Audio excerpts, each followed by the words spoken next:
Hey, what's up, everybody?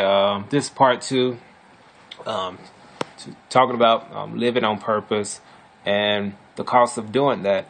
Uh, Another part of living on purpose and dealing with being an artist or a leader or a creative person is that you see people that are leaders or other artists that seem to be doing better than you. And then you see people that aren't living their dreams that seem to be ahead of you, but they aren't really living their dreams or aren't doing anything extra with their life, but they seem successful. So you become jealous of people's Facebook posts. Like you see them on Facebook, you see them on Instagram at fancy restaurants. You see them traveling all over the world, walking around with their kids and all this stuff. And you putting kids on hold. You're putting a certain job on hold because you're trying to live your dream. I did that. I left one of my job with an insurance company, to move to Houston and start grad school to go into my field of communication. Had I not done that, I wouldn't have the experience that I've had in starting my own websites and meeting celebrities and having a promotions and marketing business for myself. Had it not been for me just stepping out on faith and leaving a job, but that was the cost to fulfilling that dream of working for myself. I mean, the pay was much less than what I was making at the insurance company, but it was just great to be doing something that I wanted to do. It was just a part of it. But then, as an artist, as a creator, you start seeing people doing better than you, and you start judging your place in life on them. That is stressful.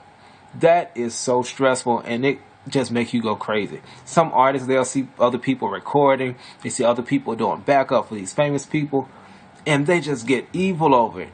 Or even the people that's singing backup, they'll look at another artist.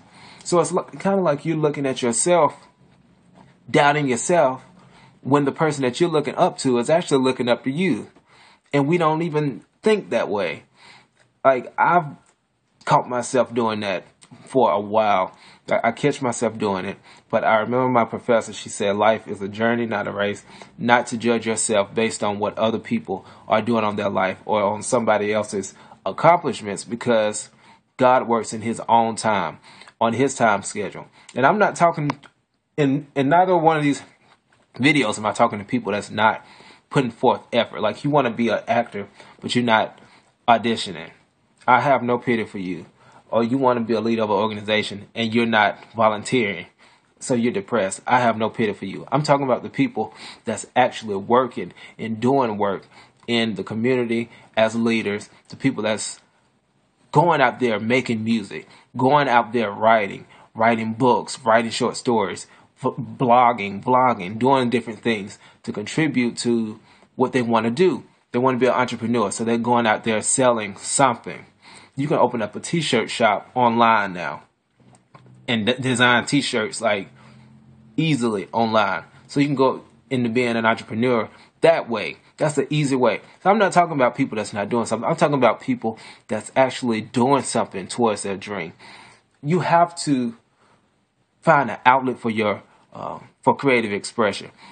Like, many times, and this is just for church people, like, this side note, a lot of church people can't find an outlet to express themselves, so they go to the secular side. They go and start singing R&B, hip hop, because that's where they're celebrated. That's where they're allowed to express themselves. So you have to have different outlets to express yourself or to do something. Like, I've been writing since I remember I was 12 years old. Then at 12 or 13, I wrote a script. It's called a spec, where you write a script based on a current show. I wrote a spec script based on the TV show Martin when I was 12 years old.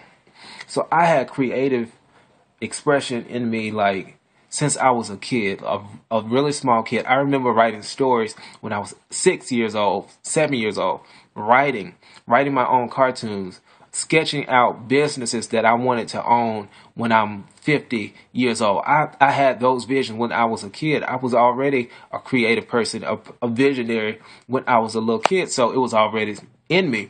And I remember people growing up, like they called me Bishop. And then as I grew up, people called me Bishop, people called me Doctor, people called me all of these titles, and I never looked at myself as a leader until I started acting in that position as a leader, because it was just a calling on my life. It's just the anointing that's on my life that everybody just doesn't have, and people just don't respect it sometimes, or people don't understand it. People don't understand why you step out on faith and do things, or you don't feel fulfilled working 8 to 5 and not doing anything outside of that. That's just the anointing on certain people's lives. And it's just a great weight on you when you feel like that things are not working out in the time that they should work out. And I've dealt with that, and I'm dealing with that. A lot of people look up to leaders, creative people, artists, but they just don't know. They don't know how it feels to have to give your money towards something creative and nobody's buying it, or nobody is really caring about what you're doing. They have no idea how it feels to have a lot of people looking up to you, a popularity, but you don't have money in the bank account. They have no idea how it feels to go through that. There's a weight, an overwhelming weight on these people, and there needs to be some way for artists, for leaders to come together. That's why you always have to have a circle of friends that's like you, to support you in the things that you're doing. I'm just telling you just these things because I know there are more people that think like this other than me. So, like I said, hit me up on Twitter at RightsChamp. Facebook, I'm at RightsChamp on there too. I have 2 pages. I have a DC page for other people, because that other page is full of college people and some people that I don't even like anymore. Anyway. So hit me up, bmccoy.com too is my website. I was just saying something for you today just to open up your mind so you can talk about it. What do you think? Let me know something in the comments. Bye.